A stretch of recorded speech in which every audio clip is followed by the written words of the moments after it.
pada bersepeda dan bakalnya biasa.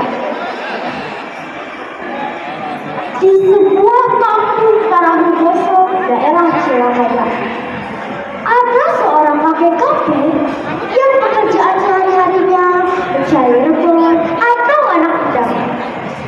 Dengan menggunakan jari, setiap hari ia menyusuri tepi pantai sambil mendorong jarinya. Hasil dari tangkapannya kemudian dibuat terasi. Kata orang, terasi buatan kakek ini sangat enak kok, pokoknya mah pulen pisan. Tapi karena murid-muridnya musiman, si kakek pun memutuskan untuk mengembara ke tempat lain. Ia pun berjalan dan terus berjalan sampai di suatu tempat yang disebut Cipucuk. Tempat itu masih sepi, yang tinggal hanya beberapa orang saja. Itu pun berjauhan. Begitu tiba di Cipucuk, si kakek terasa lelah sekali karena cuaca di sana sangat panas dan gersang. Air di sana pun terasa asin, kotor dan bau. Si kakek pun kehausan. Aduh, panas sekali ya hari ini. Enak kali ya, panas-panas gini minum es cappuccino. Dengan sisa tenaganya, si kakek berusaha menggali tanah dan terus menggali sampai keluarlah air. Si kakek sangat senang sekali. Ia pun langsung meminum air itu. Segarnya. Si kakek pun memutuskan untuk tinggal di tempat itu dan membangun rumah dekat sumur. Selama tinggal di sana, si kakek terus mencari udang rebus dan membuat terasi. Tapi lama-kelamaan rumput semakin hari semakin surut. Aduh, pada kemana ini rumput?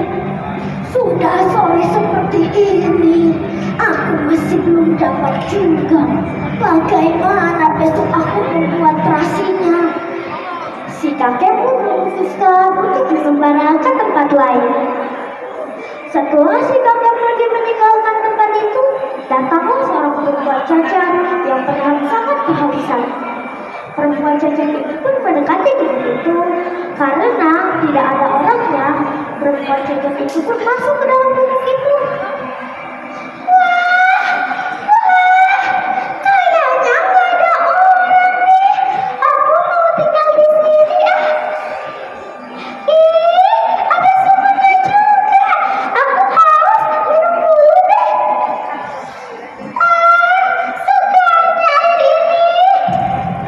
Perempuan cacat itu memutuskan untuk tinggal di tempat itu dan memperbaiki gubuknya.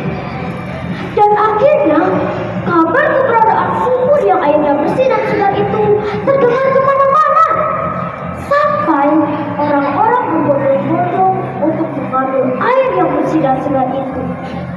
Setelah mengambil air yang bersih dan segar itu, banyak yang memberi imbalan pada perempuan cacat itu. Karena setiap hari banyak yang mengambil air yang bersih dan segar itu. Dan akhirnya perempuan cacat itu memiliki banyak uang.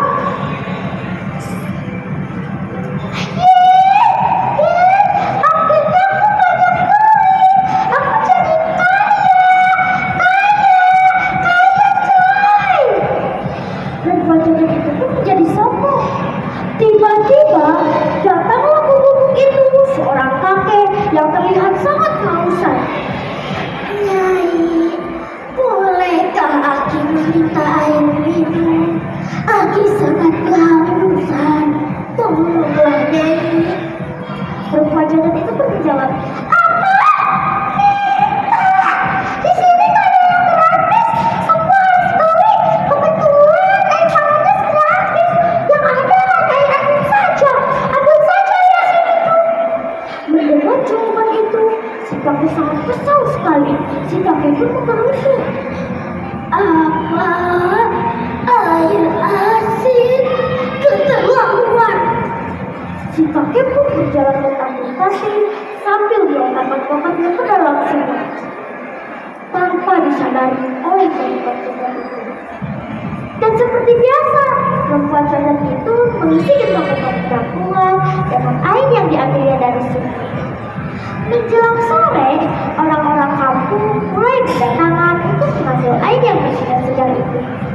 Tiba-tiba ada seorang yang mencicipi air dari gentong itu.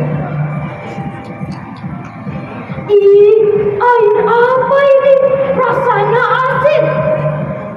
Semua orang terkejut. Sama benar kita, kebohongan kamu. Kalau tidak percaya, cicipi saja airnya sendiri. Perempuan cacat itu pun mencicipi air dari gentong. Benar saja semua airnya jadi asin. Bagaimana ini ya? Aku jadi miskin lagi deh. Miskin. Perempuan cacat itu pun tidak menyadari bahwa yang tadi datang adalah kakek yang membuat sendiri. Nah teman-teman, kita tidak boleh pelit ya. Kita harus mau berbagi dan jangan sombong. Sekian cerita saya hari ini. Wassalamualaikum.